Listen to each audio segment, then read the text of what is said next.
In the previous video, episode 13 of Firearms Law with Francois, we ended up with this scenario of what happens when I use my firearm to defend my property and strictly my property for the sake of this specific discussion, and I end up taking a life in the process. In this episode 14 of Firearms Law with Francois, Attorney Francois de Kock will be outlining this specific scenario and taking us through the legalities thereof. Francois, good morning. Welcome to the channel. Well, I should say welcome back to the channel. Yes, Rian, thank you. Nice to see you. All right. I'm just going to ask you to kick off with this one. I have now defended people were coming into my property. They were faffing around in my backyard, and I took my gun out, and I felt threatened enough that I used my gun on them. I ended up killing one of them in the process. What now? Where do I stand legally? Yes, Rian, so let's limit the question and the answer to a given scenario, whatever the particular facts might be, where you are purely protecting your property, because as you alluded to, often you might be protecting potentially your life, your bodily integrity, let's say that of someone else, your family, this and that. But let's make it an example of purely protection of property. So let's say your life is not in danger and you are going to shoot someone and either injure or kill them with your firearm in order to protect purely this property, right? And let's exclude, obviously, intellectual property. So we're talking about corporeal or tangible property, which is obviously in the form of either movable or immovable, right? So essentially the question is, can I shoot someone to protect purely my property? And I'm going to start by giving, I think, what is a more or less accurate answer, and then we're going to run through all of the logic behind that. All right. Okay. Let me say the following. Under limited and exceptional circumstances, an individual might successfully rely on private defense when he has injured or killed another with a firearm in defense of purely his property. All right. Now, let's then go back to what we summarized into the 6 requirements of private defense as dealt with in previous episodes, right? Briefly speaking, that's there needs to be an unlawful attack against a legally recognized interest, and the attack must be imminent or ongoing. That's the first 3.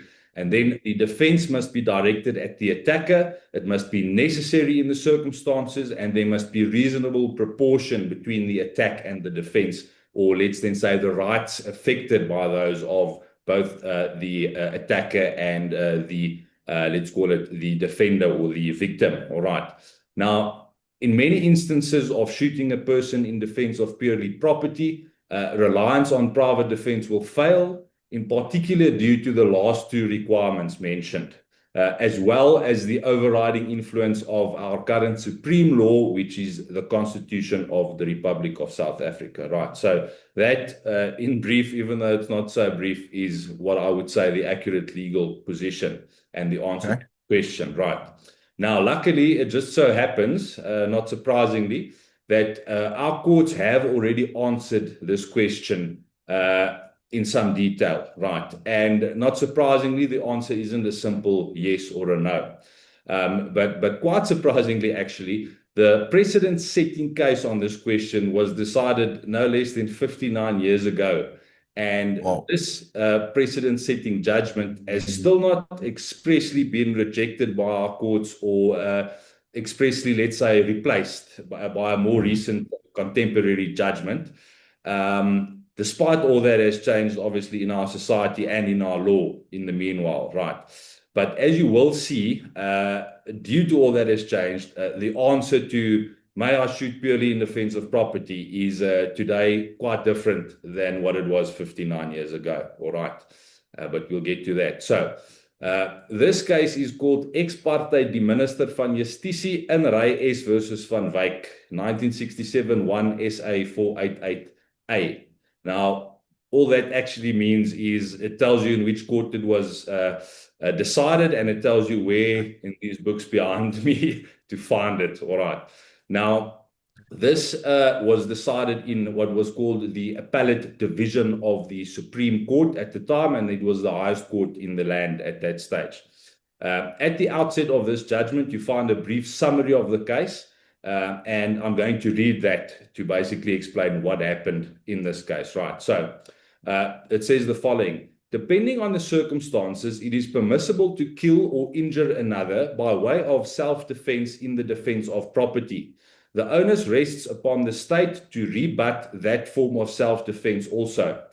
After a shopkeeper who had suffered greatly from shop breaking had taken other precautions without effect, he had, with the knowledge of the police, rigged up a shotgun in such a manner that a person breaking in would fire it off if he came in by a certain window or came to fetch goods behind the counter, and that the shot would then be expected to hit him in the leg.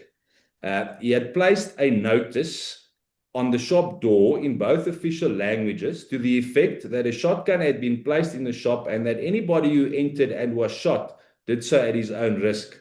A person again broke in, set off the contraventions, and received a fatal wound. On a charge of murder, the shopkeeper invoked self-defense and was discharged on that ground. As a result thereof, the minister, that's now the Minister of Justice, put certain questions to the court in terms of Section 385 of Act 56 of 1955. The state had not yet proved that there was a less dangerous yet effective means which he could reasonably have adopted to protect his property, and the possibility that the deceased actually knew of the notice was not rebutted and was a reasonable possibility which could not be rejected. Held, meaning it was decided, and then it says Rumpf, J.A. and Williamson, J.A. dissenting, meaning they disagreed with the decision, two of the judges, that the state had not proved that the limits of self-defense had been exceeded. All right. So that's the case summary. And basically what it says that is that at the end of the day, the court found that the bounds of self-defense had not been exceeded. In other words, Van Wyk's conduct was lawful in the circumstances. All right. But Van Wyk was acquitted first in the Supreme Court. And the state were so surprised by this because they thought they had the guy. And at first, the state appealed the decision, but then they abandoned the appeal. And then the Minister of Justice put certain questions to the Supreme Court Appellate Division, which was, like I said, the highest court. Right. So this Section 385 of the Criminal Procedure Act, which was in place at that time, provided as follows. Whenever the minister has any doubt as to the correctness of any decision given by any superior court in any criminal case on a question of law, he may submit that decision to the appellate division of the Supreme Court and cause the matter to be argued before it, in order that it may determine the said question for the future guidance of all courts. Right. So that was the purpose of the appellate division looking at this case and coming to this finding, which I've just read the brief case summary of now. Now, the questions that were put, and they appear in the Afrikaans judgment by Chief Justice Steyn, and I've translated them, are as follows. Question A is, can a person rely on the doctrine of private defense where he kills or injures another in order to protect his property? Besittings is the word used by the judge in Afrikaans, right? And then B, if so, were the limits or bounds of private defense not exceeded in the circumstances as set out in the judgment of S versus H.A. van Wyk? In other words, the first court decision in the High Court, the Supreme Court, or in the Supreme Court, and now the Supreme Court Appellate Division is asking, were the bounds not exceeded in that particular case, which they are now, in a sense, reviewing, all right, even though it's not a review in the typical legal sense. Okay. Yeah.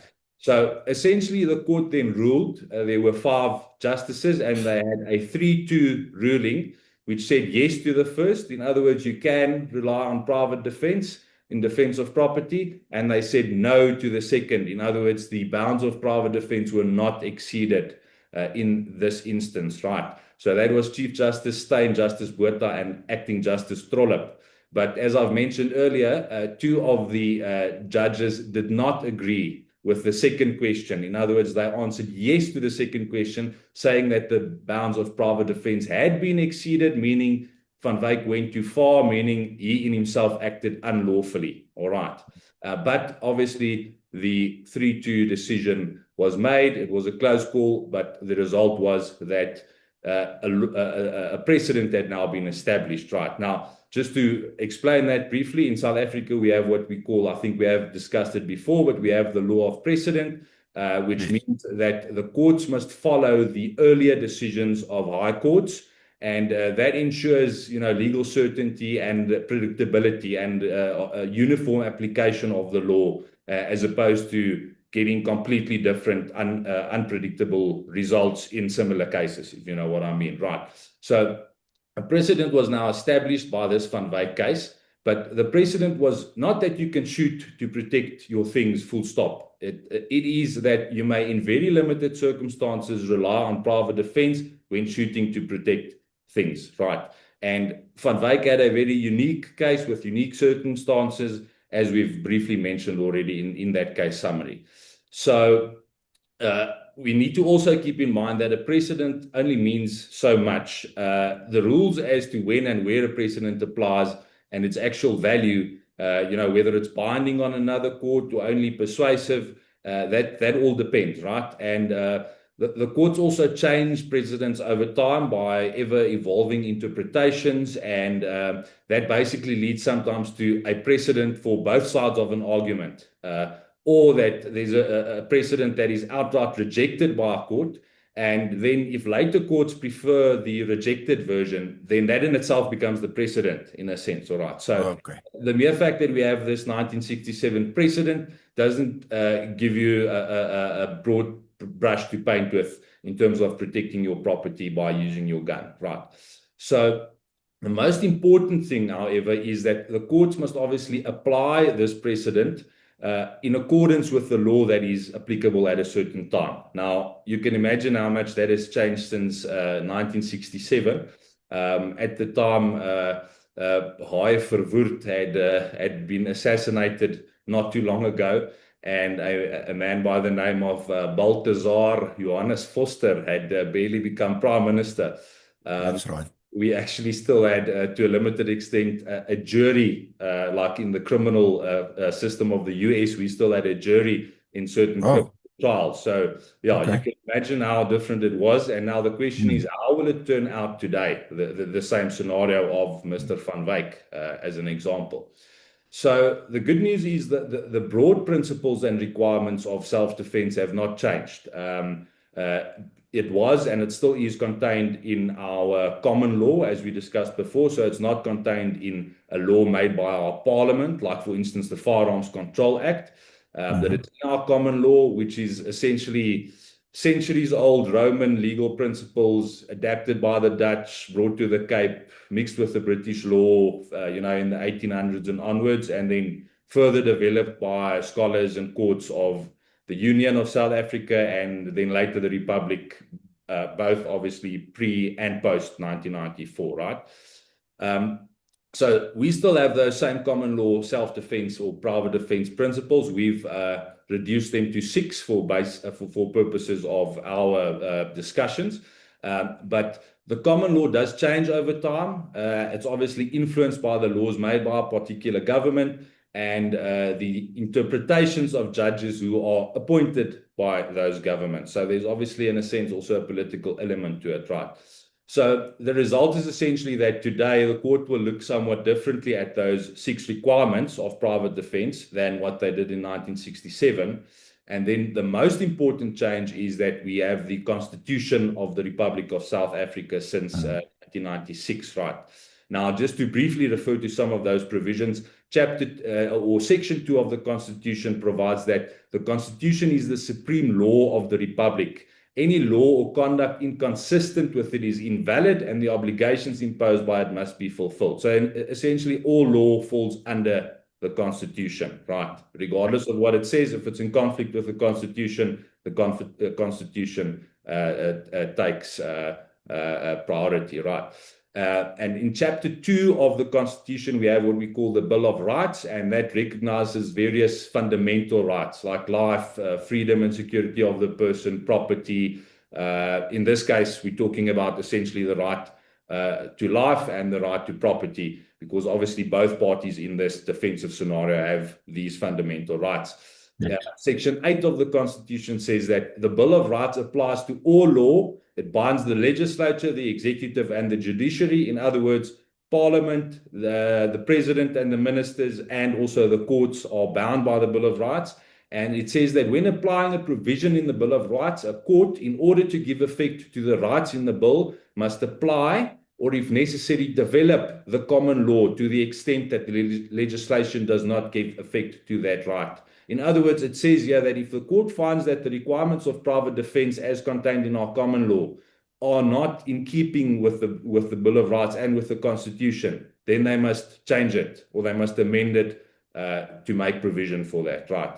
And then it further says that the courts may develop the rules of the common law to limit a fundamental right. In other words, they could make a rule to say you may not protect your property ever with a firearm. Now, there's no such provision at present, but the point is the courts look at all of this in this context and they make decisions in this context, right?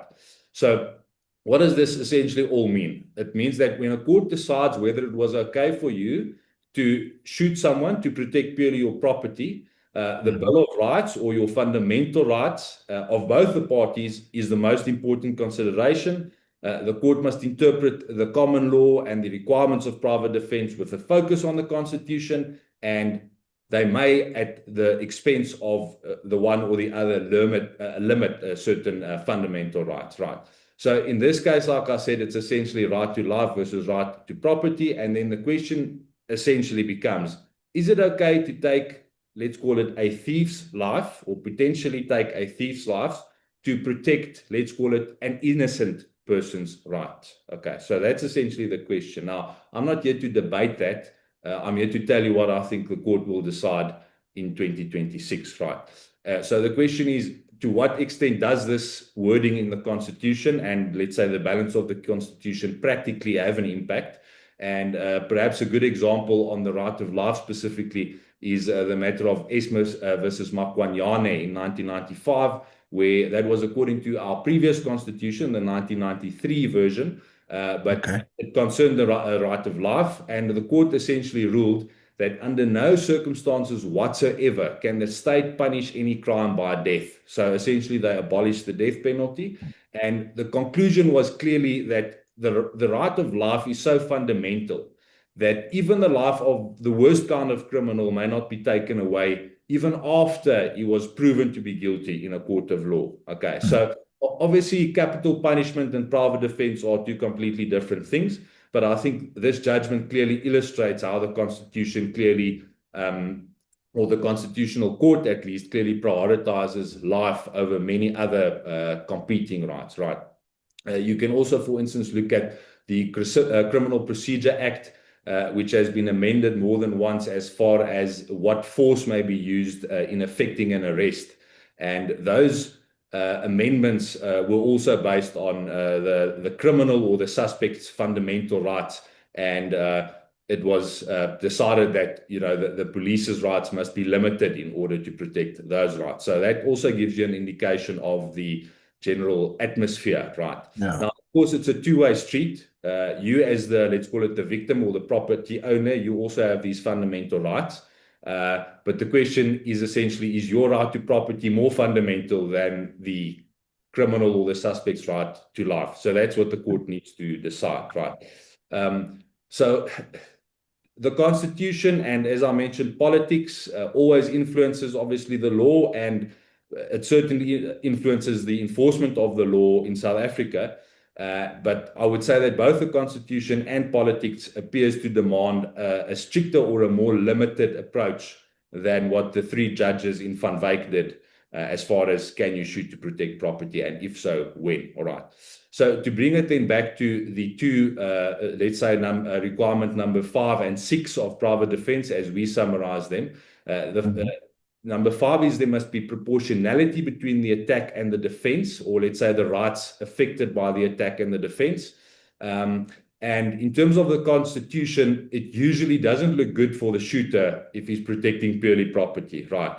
And it seems very likely that the right to life will outweigh the right to property in most of these scenarios, right? And then the sixth requirement, that the Defensive Act must be necessary. So it must be that we discussed previously, it must be the only means available to avoid or ward off the attack, or the defender must at least be able to indicate why other options were not possible or achievable, or could, for some reasonable or acceptable reason, not at all be exercised, right? So, for instance, in, let's say, a situation where you are protecting life, you can say that I had to shoot him, I had no choice, and that's quite simple when you're protecting life or limb or family, right?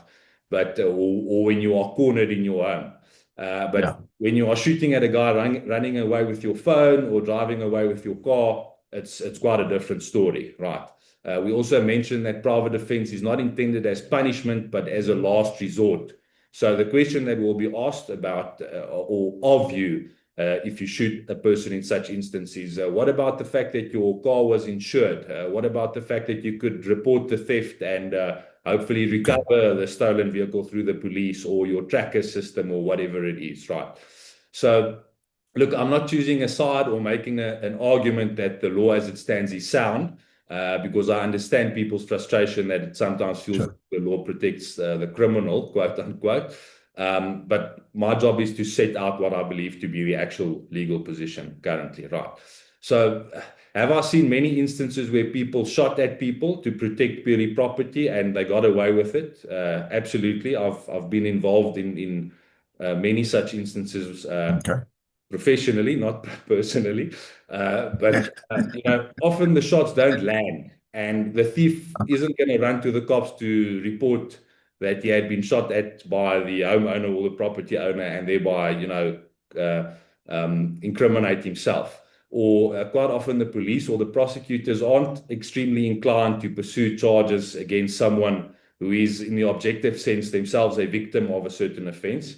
And knowing that they need the cooperation and the testimony of a criminal to successfully achieve a conviction of this, let's call him the victim. So quite often the matters don't necessarily result in a conviction or even in a trial when somebody shoots purely to protect property, because as you can imagine, it does happen. But as you can also imagine, once somebody is actually shot, you better believe that there will be paperwork and procedure to follow, at least to an extent. And everything changes at that moment. Oh, absolutely. And look, can I imagine instances where, on the law as it stands today, a person will be acquitted after shooting to death someone purely in protection of property? Yes, I can. That's why I answered the question essentially, and I'll answer it at the end in the same manner, even though it's a long, complicated answer, right? So let's imagine, for instance, a scenario. Let's say a foreigner staying in a shack in South Africa, and all his earthly possessions are in the shack, and there's looting and setting a lot of structures going on in the township around him, right? And let's say he has no insurance, he has no money in the bank. If his house burns down, he has only the clothes on his person and let's say his self-defense 38 special revolver, which is in his pocket. But he'll have nothing to eat, nowhere to sleep, and he has no support structure, right? So as the mob approaches his shack, they've already set alight the neighbor's house, so he knows it's about to happen. They tell him, go outside, which he then does. They tell him, look, you won't be harmed, provided you don't interfere with the imminent setting alight of your house, all right? And let's assume he believes them, and therefore his actual life is not in danger, only his property, but he will lose all of it momentarily, and he won't be able to recover it, right? Now he takes out the revolver, he threatens to shoot the person holding the torch about to set his house alight, and he says, unless you leave, unless you go away, I'm going to shoot you. And he shows his willingness to do it by, pointing a gun at the guy, and the guy proceeds and he's at the point of setting it alight, or he starts setting it alight, and boom, the foreigner shoots him and kills him, right? Now, could private defense on a charge of murder succeed in that case? I do think so, yes. So yeah, let's try and end it there, and let me say, what is my final answer to the question for now on the law as I interpret it to be in 2026? I would again say that under limited and exceptional circumstances, an individual might successfully rely on private defense when he has injured or killed another with a firearm in defense of purely his property, and thereby he will escape criminal liability. But typically shooting a person in defense of purely property, it would typically, I believe, result in a criminal conviction if it was to be, processed all the way through. And the particular reason for that is non-compliance with the requirements that the Defensive Act must be proportionate to the attack, and that it must be not absolutely, but it must be objectively necessary in the circumstances, as well as the apparent prevailing interpretation of our supreme law, the Constitution of South Africa. So I hope that answers the question in a not overly complicated, but accurate and responsible, safe way. So is it safe enough then to say that it remains a fine line, and the moment you do that and you actually shoot somebody in the process, you're going to need a very good lawyer in any case? Yes, and look, Riaan, strange things happen. Like I say, you often see instances where on the law, you think people will be convicted and serve long sentences for things they do with firearms. And depending on a million things, it never comes to that. But the question is not how will the dice fall for you. The question is, what is the accurate legal position? So yes, I think the way you summarize it is quite correct. If your matter were to be scrutinized, or your shooting incident scrutinized before the courts, in other words, given the proper attention that it, for argument's sake, deserves, if somebody else had been shot, obviously we can't have a system where people shoot at each other and injure or kill each other without us asking questions about it. How those questions should be answered is up to a particular person's opinion, but how they are currently legally answered is my duty to try and answer, and I hope that I've done that in this episode. Well, for the viewers, I hope that answers at least a decent chunk of questions that you may have had on this subject. I mean, I think it's, again, safe enough to say that it's impossible to answer every question, because you can create a million different scenarios, and each one will probably have to be addressed separately in terms of how the law is going to be applicable to that. Francois can correct me if I'm wrong in saying that. So I hope you found value in this. Please like the video, please subscribe to the channel, and please share the video far and wide. And as always, smash the bell icon so you can get notifications of new videos coming out. And then if you are interested in any of the training offered under the Loan Operator Program, there is always a link in the description below. Check it out. And we look forward to meeting you on a range one of these days. Francois, thank you so much for joining us on this Friday morning. Enjoy the rest of your day. Cheers, Riaan. It's been a privilege. Same to you.